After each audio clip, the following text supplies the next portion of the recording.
10મી Bharat Laos સંયુક્ત બેઠક. નમસ્કાર, સ્વાગત છે આપનું આરબી ન્યૂઝના ટોપ 10 સમાચારમાં. હું અશ્વિન રાઠોડ. ડોક્ટર એસ જયશંકર અને લાઓસના વિદેશ મંત્રીએ 10મી ભારત લાઓસ સંયુક્ત કમિશન બેઠકની સહ-અધ્યક્ષતા કરી. બ્રિટનમાં સૈન્ય હેલિકોપ્ટર ક્રેશ, રોયલ નેવીના 3 સભ્યોના મોત. ફિફા વર્લ્ડ કપની 104 માંથી 97 મેચોમાં ગરમીની અસર થશે. Climate centre report. ઈરાન પર હવે હુમલા નહીં કરે અમેરિકા. ઓપરેશન એપિક ફ્યુરી ખતમ.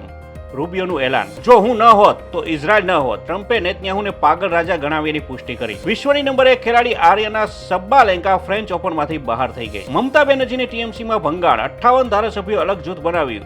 ઋતુવ્રત બેનર્જી બન્યા વિરોધ પક્ષના નેતા. અબુધાબીના બીએપીએસ હિન્દુ મંદિરને મળ્યો ટોલરન્સ એવોર્ડ 2026. વૈશ્વિક શાંતિ અને સહિષ્ણુતાનું બન્યું પ્રતીક. ટ્રમ્પ પર લગામ. સંસદની મંજૂરી વગર અમેરિકા યુદ્ધની જાહેરાત નહીં કરી શકે. ઇઝરાયલ અને લેબનોન યુદ્ધ વિરામ ફરીથી લાગુ કરવા સંમત થયા. તો આ તારના ટોપ 10 ન્યૂઝ અને હું હતો આપની સાથે અશ્વિન રાઠોડ. જય હિન્દ, જય ભારત.